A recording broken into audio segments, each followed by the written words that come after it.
Welcome back.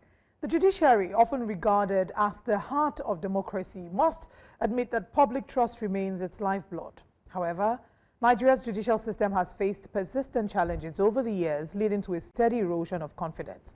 In the past year, this distrust has reached unprecedented levels. Following recent events, many Nigerians now perceive the judiciary as a tool for political maneuvering rather than a mechanism for justice. With the growing trend of political figures obtaining court rulings as it favors them, leaving lawyers and Nigerians struggling to interpret numerous ambiguous judgments, and the persistent debate over jurisdiction, the legal landscape in Nigeria has experienced a lot of complications and has rarely faced a severe crisis of confidence like this.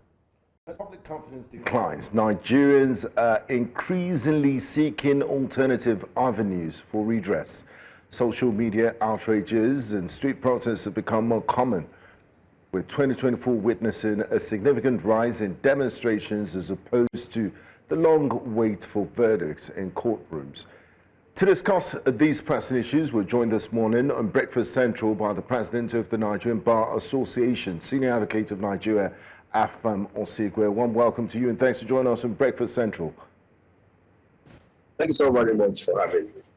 Now, Mr. Osigwe, the judiciary is commonly referred to as the last hope of the common man, but the Nigerian judiciary, as we speak, is often perceived as slow, inefficient, and sometimes compromised. Do you agree with this description, and do you think the Nigerian judiciary today is in need of reforms?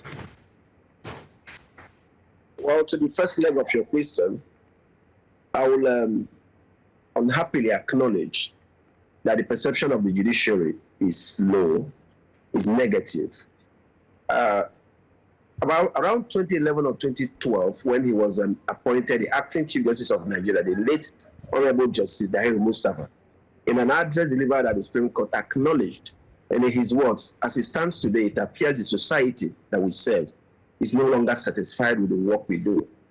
Now, and he went on to make the point that it's not about the reality, it's not about the truth of the statement, but about the fact that they feel that way.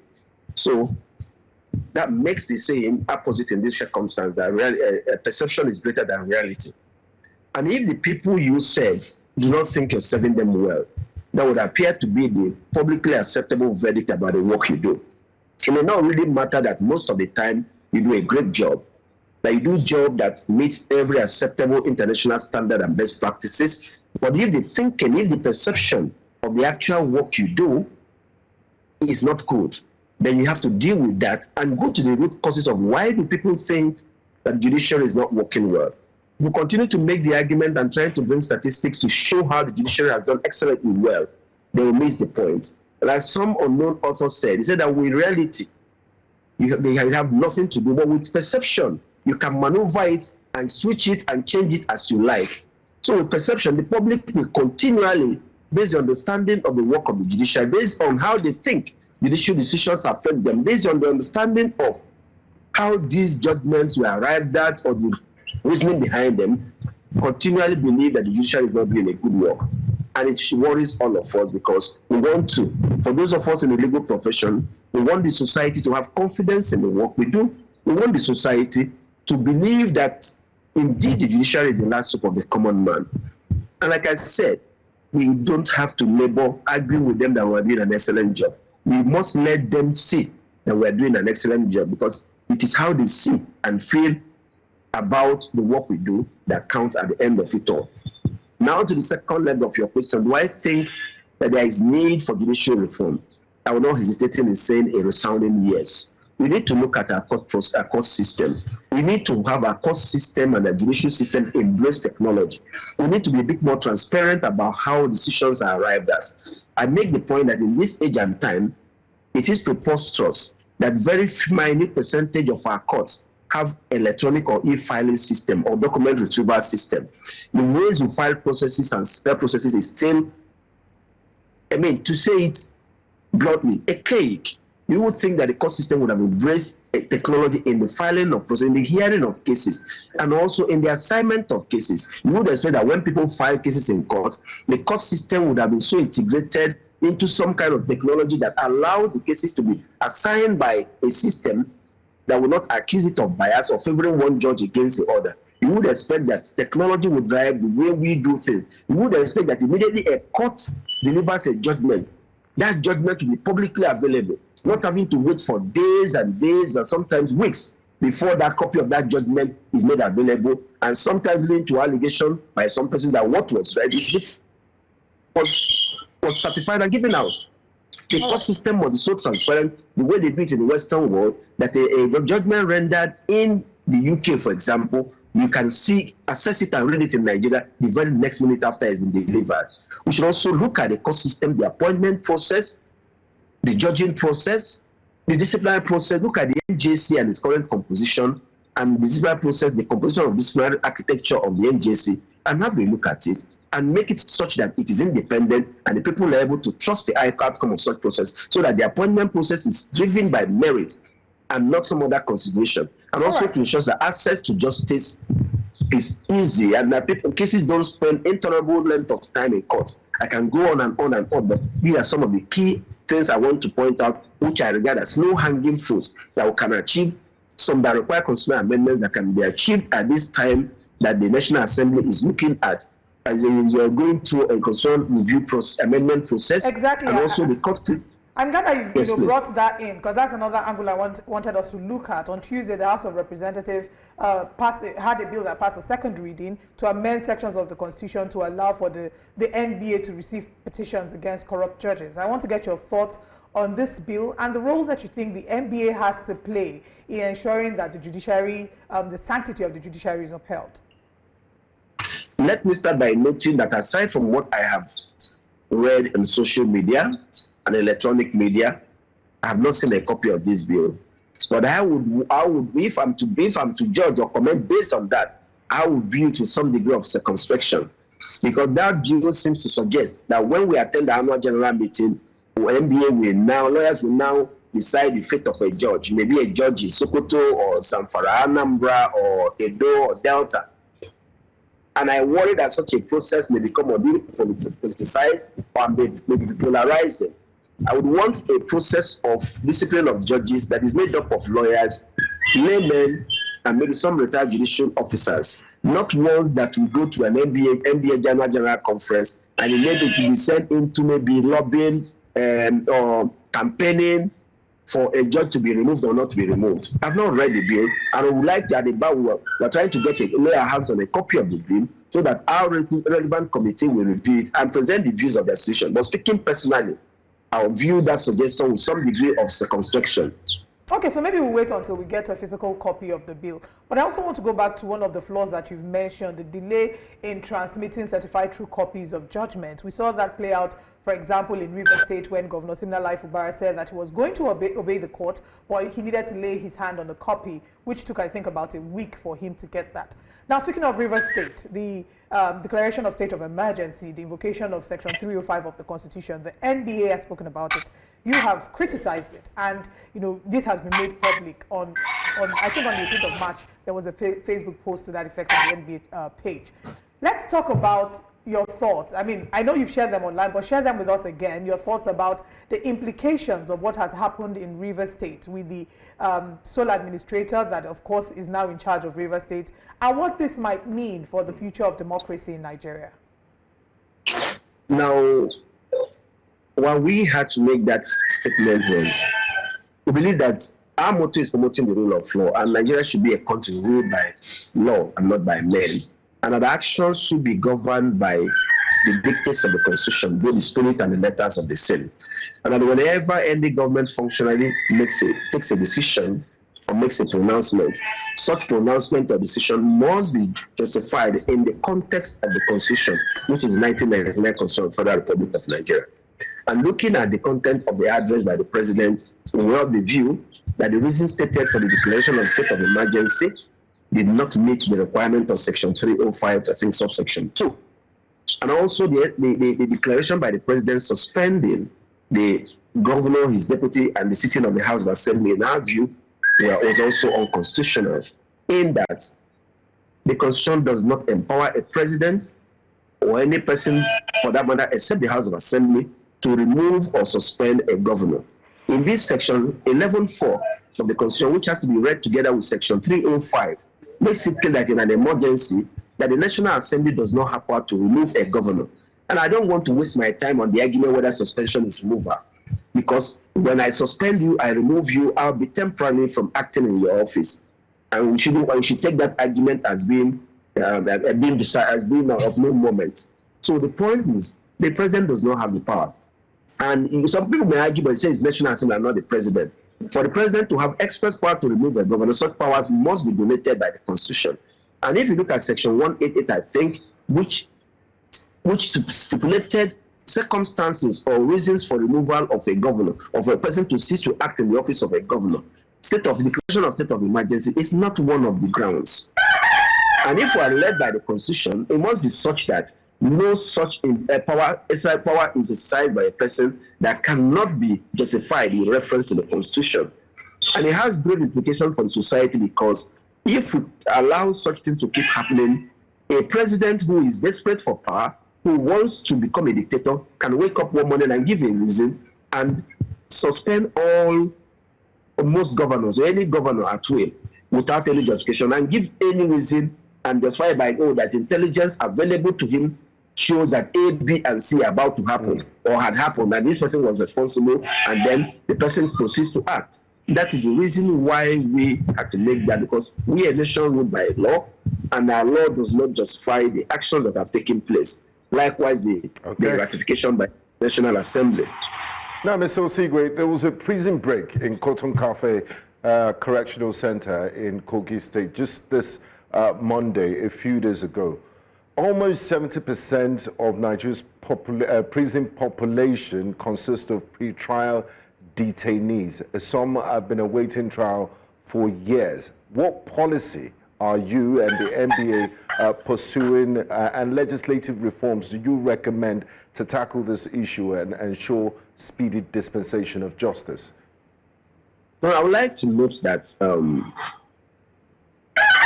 are already provisions in our law regulating what to be done to avoid having a prison population dominated by pre-trial inmates, or what we call awaiting trial inmates. Now, there are provisions in the ACJA on how remand orders are to be made.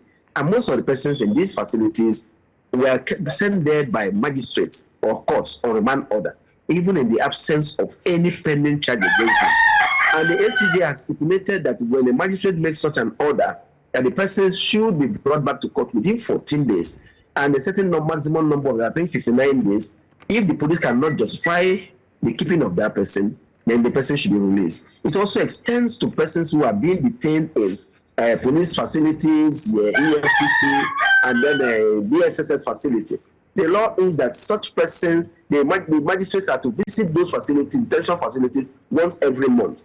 And this is not being done. So at the bar, we're embarking on an advocacy that these provisions of the law be activated. I always make the point that sometimes some of the provisions of the law needed to obviate these harsh situations, unfair situations we have in our detention facilities are there in the law. It is our inability, our unwillingness or refusal to implement the provisions of this law. Shouldn't there be punitive measures for not following the law to the letter, for not implementing these provisions of the law? There should be consequences.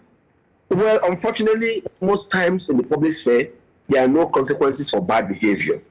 In fact, sometimes there's also some kind of resistance to the exercise of these judicial powers by magistrates. There was then a case, I think from Lagos or somewhere, where a magistrate went to visit a police facility to carry out this statutory function, and the DPO threatened to arrest the magistrate for insisting on doing that.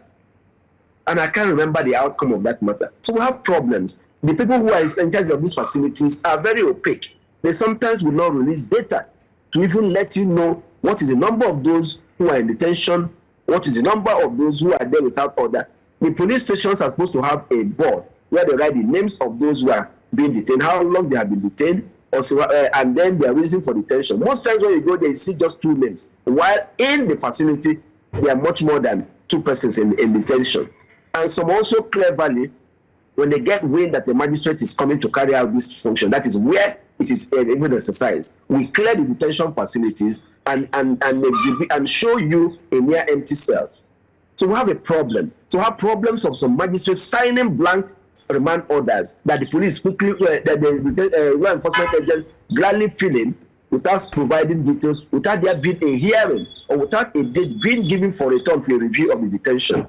And some people are so therefore detained indefinitely, therefore overpopulating our prisons. And that is why you see the unfortunate incidents of continued jailbreak. And Cotton Carfi has suffered more than one jailbreak. Mm-hmm. So we should worry about sending persons to detention who may oftentimes spend more time than they would ordinarily spend in detention if they were convicted.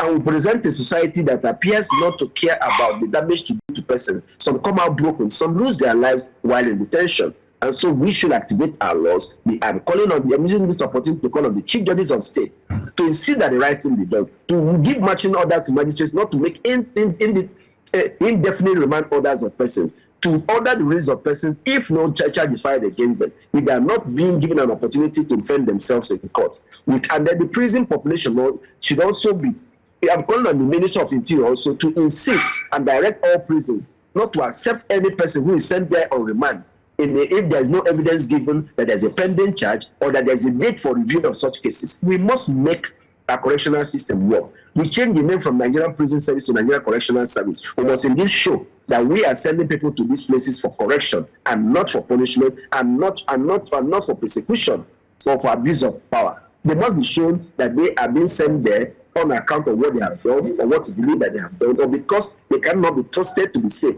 while they are they are not trusted not to commit an offense or not be a threat to society where their trials are pending, but not being sent there just as a show of power or as an abuse of the judicial process and just send him there and leave him there. Let us rest. We shouldn't have such kind of a system. All right. Speaking about the abuse of power, what would you say is your perception or your analysis of the Bola Ahmed Tinubu administration and the ability of this administration to be able to subject itself to the rule of law and to not abuse power? So what are your thoughts on the current administration, and do you think that they've been fair and they haven't abused power like a number of them will claim? Well, I will not say that the administration has abused power. Yes, the River State incident stands out.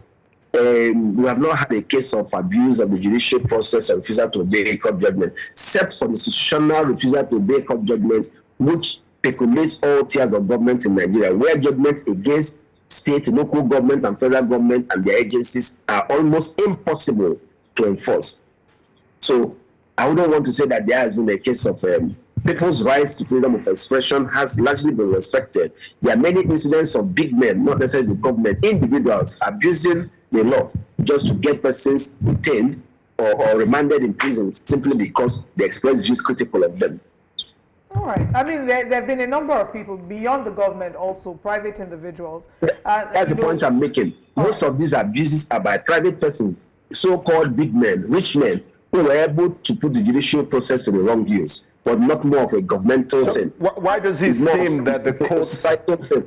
Why does it seem that the courts seem to be biased in favor of wealthy and well-connected individuals? Is justice not meant to be blind? Or why are there different sets of laws with regards to your social status in society? Well, if that appears to be the case, it may be because of the ability of big men to use wealth and influence opposition to get the judicial process of the law enforcement agencies to do their bidding, and we shouldn't be. Okay. Now, Mr. Osigwe, financial autonomy of the judiciary has been a long-standing demand. How does this lack of financial autonomy or independence impact the efficiency of our courts? And what's the NBA strategy to push for its implementation? What's the global best practice on financial autonomy in the judiciary? Let us make the point that NBA is not a cure-all association. We are part of the society. All of us, me and you, and every member of the society have a role to play in ensuring judicial autonomy. And even the judiciary itself, because sometimes some heads of court surrender their independence to their chief executive or the governor or the president, especially at the states. They go cap in hand. They refuse to do that which is right in order to assert the independence of the judiciary. They feel the compelling need to do the bidding of the governor so as to satisfy him for monuments for the judiciary to be released. But besides talking about financial autonomy of the judiciary, must also talk about transparency and accountability on the part of judiciary and effective and the judicious use of resources made available to them. If the new judiciary is not independent, it lends them to manipulation by the executive or whoever holds purse string, and that should not be so. Money meant for the judiciary should be released direct to the judiciary so that judiciary will utilize it for the good of the judiciary. If judiciary needs to build courthouses, it should have the capacity to do this, execute this project without the executive doing them for them, without another person pretending them. If they abuse, as some people are laid that sometimes the judiciary abuses it, they do not build or do what they are proposed to do with the money, then let this be investigated and persons who are found wanting in this regard be called to the question. NBA will continue the advocacy for judicial financial autonomy, for respect for the rule of law, for judiciary not to be treated like a poor relative who has to be exhibited before the media and the public to show how good the executive is to them. Oh, I built courthouses for my courts. I bought cars for my judges. And then the governor will take pictures with the judges. No self-respecting judiciary should be subjected to such humiliation. And no self-respecting judge should allow himself or herself to be so exhibited, collecting a car as a show of benevolence from the government. What about and we are willing to also tackle the government. What about the instances, I'm glad that you mentioned that, but instances of the Minister of the FCT, for example, and the work building judges' quarters, yes. The judges' quarters, that he's built, does that count for something? The point we are making is that if any court has made for any infrastructure, the money should be released to them. It should not be released to any minister or any governor to do that for them. So they're not really doing them a favor. That's the principle. Wherever it happens, whether it's at the FCT or at the states, it is an action that should not be encouraged. The judiciary should be allowed to take care of your needs. That is in the spirit of financial autonomy for the judiciary. They should not be exhibited and made for the public as a public show for the public to see how well the executive is taking care of them. I don't see that being done for the legislature, and it shouldn't be done for the judiciary, especially the judiciary, so that it will be able to independently carry out its functions as enshrined in Section 6 of the Constitution. All right, let's now come to the most recent case. Some would call it sexual allegations, some would call it abuse of power, in light of the recent situation surrounding Senator Natasha Akpoti-Uduaghan and the Senate President, Senate Godswill Akpabio. I'd like you to speak to some of the legal angles that the NBA or that you may have considered and what the way forward. I'm sorry, I will be unable to speak about any aspect of the cases. These matters are in court, and it is prejudicial and irresponsible for me to comment on matters that are pending before the courts. Under the subjudice, I can't talk about them. Yes. And whether we talk about something else rather than about something. We respect your position, sir. Now let's talk about the stifling of freedom of speech in our democracy. We've seen quite a number of activists that have been stifled. They've been used. The government seems to use the cyber stalking law as a means to shut down dissent. What's the NBA doing about protecting freedom of speech in our democracy? Now, apparently, you have missed our statements on this, where we have said that we believe that use of the cyber stalking law is unconstitutional, is being used to muzzle free speech, and is being abused by big men and politicians to avoid accountability and people opposing, criticizing them. And we also made the point that people who hold positions of authority should not be touchy. They should accept that they may be criticized, and what they do not like, sometimes they used to refer to them or to describe their actions. And it would be unfair for us to continue to use that law. And that law has also been struck down by, I'm told, the Federal High Court in Lagos. And there is a bit of confusion as to whether that law has also not been amended such as to remove all that. Our position is that if any person feels offended by a statement made by any person, you have recourse. You have some remedy in civil law to remedy that. The remedy should not be in quickly getting that person, take that person to court, and then remand the person. And sometimes, even when the offense is bailable, refuse them bail or take bail application and then refuse to rule on it and adjourn for weeks so as to detain the person for some length of time, or even courts refusing them bail, even when such statements are not in any way inciting or have not led to any breakdown of law and order.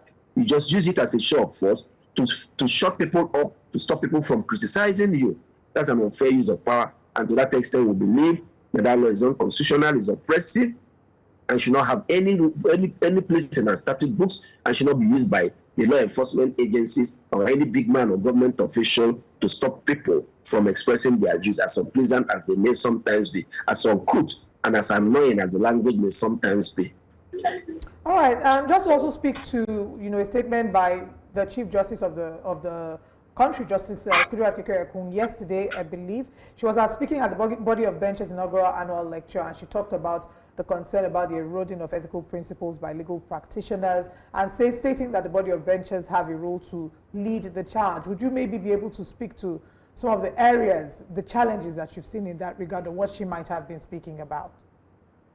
Well, the statement by the Chief Justice of Nigeria was apt.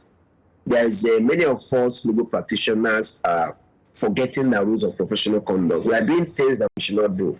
We conduct media trials, we make comments on cases that are pending in courts, even lawyers that are involved in such cases where their wig and down. Many lawyers go on air to discuss cases or judgments that they have not read. They go to discuss ongoing cases. These are unethical. Many lawyers bring cases that are frivolous, that have no place in our courts. We do so many things that do not portray the legal profession in a good light.